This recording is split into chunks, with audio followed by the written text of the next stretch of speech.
Alamin ang latest weather update ngayon dito sa Sir Aris Official Weather News Today. Wala tayong minomonitor na anumang low pressure area, manit pa rin yung chance na magkaroon tayo ng bagyo sa araw na ito at sa mga susunod pa this week. No? Manit yung chance na magkaroon tayo ng bagyo. Normally po ang February, manit yung chance or kakaunti lang yung mga nabubuong bagyo kapag buwan ng Pebrero at ng Marso. Samantala, patuloy pa rin yung pag-iral ng northeast monsoon o hanging kaamihan, partikular na sa may Hilaga at gitnang Luzon. At ito magdadala ng mga mahihinang pagkulan, partikular na sa malaking bahagi ng Cagayan Valley, gayon din sa may area ng Cordillera. Samantala naman, ang easterlies o yung hangin nagmumula sa karagatang Pasipiko ay patuloy na magdadala ng malaking tsansa ng mga pagkulan, lalong-lalo na sa may silangang Mindanao. Ito lalong-lalo na yung mga lalawigan ng Surigao del Sur, Davao de Oro at gayon din yung Davao Oriental. Makikita naman din natin sa ating satellite images, generally malaking bahagi ng ating bansa, lalong-lalo na yung Luzon at Visayas, ay generally fair weather. Pero ibig sabihin nito, malit yung tsansa na magkaroon tayo ng mga malawakang mga pagkulan, bagamat posible pa rin yung mga isolated rain showers and thunderstorms sa Visayas at Southern Luzon, habang sa malaking bahagi naman ng Luzon, mga isolated light rays o yung mga pag-ambon na dulot ng hanging amihan.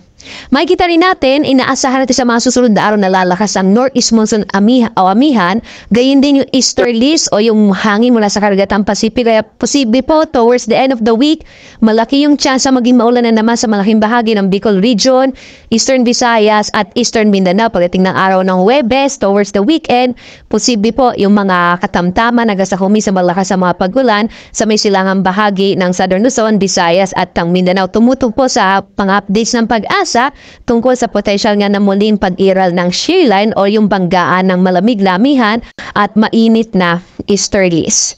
At dito nga sa Luzon, makikita natin ang malaking tsansa ng mga mahihinang pagkulan, partikular na sa area ng Cagayan Valley Region, kayon din ang Cordillera, kasama yung Aurora at Quezon, dulot ng pag-iral ng amihan. Sa nalabing bahagi naman ng Northern Luzon, ito yung Ilocos Region, kasama yung nalabing bahagi ng Central Luzon, kasama din ang Kamaynilaan at Calabarzon, posible yung mga isolated o mga pulupulong mahihinang pagkulan na dulot din ng amihan. At sa nalabing bahagi naman ng Southern Luzon, itong Bicol Region at Mimaropa, asahan natin yung mga isolated rain showers and thunderstorms. At narito ang ating nasa magiging lagay ng temperatura sa Lawag, 23 to 30 degrees Celsius, sa Baguio, nasa 16 to 22 degrees Celsius, posible bumaba pa yan for this month. Gayun din sa Tuguegarao, 22 to 27 degrees Celsius, sa Metro Manila, 25 to 31 degrees Celsius, Tagaytay naman 22 to 29 degrees Celsius, habang sa Legazpi City sa Bicol Region, 24 to 30 degrees Celsius. Dito naman tayo sa Palawan, Visayas at Mindanao. Isolated rain showers and thunderstorms ang mararanasan sa bahagi ng Palawan. Ang agwat ng temperatura sa Calayan Islands, 25 to 31 degrees Celsius. Sa Puerto Princesa naman, 24 to 31 degrees Celsius. Malaking bahagi din ng Kabisayan ay makararanas ng generally fair weather na may mga puno-punong pag-ulan, pagkidlat pagkulog. Agwat ng temperatura sa Tacloban, 24 to 32 degrees Celsius. Sa Iloilo, 23 to 31 degrees Celsius, habang sa Cebu, 24 to 30 degrees Celsius. At sa patuloy na pag-iral ng easterlies ay malaki yung tsansa ng mga pag-ulan at mga maulap na kalangitan sa bahagi naman ng silangang Mindanao. Ito yung mga lalawigan ng Surigao del Sur, Davao de Oro at Davao Oriental. Sa mga pag-ulan nito, maaari pa rin magdulot ng mga biglaang pagbao, flash floods o pagbuho ng lupa at landslide. Iba yung pag-ingat po sa mga kababayan natin sa may silangang bahagi ng Mindanao.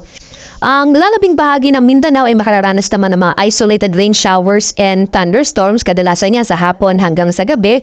Agwat ang temperatura sa Zamboanga, 25 to 33 degrees Celsius, sa Cagayan de Oro, 24 to 30 degrees Celsius, habang sa Davao, 25 to 30 degrees Celsius. Samantala, may nakataas tayong gale warning ngayon. Ang gale warning po, itinbabala natin sa malaki pag-alo ng karagatan sa patuloy pa rin na pag-iral ng hanging amihan. Delikado maglayag ang mga maliliit sa sakyang pandagat, lalong-lalo na po yung mga maliliit na mga bangka sa mga baybayin ng Batanes, Cagayan, kasamang Babuyan Islands, sa Ilocos Norte at hilagang bahagi ng Ilocos Sur. Muli sa mga kababayan natin, iwasan mo ng pumalaot sa mga lugar kung saan nakataas ang ating gale warning. Ang araw naman natin ay sisikat mamaya 6:24 na umaga at lunubog, ganap na 5:56 ng gabi.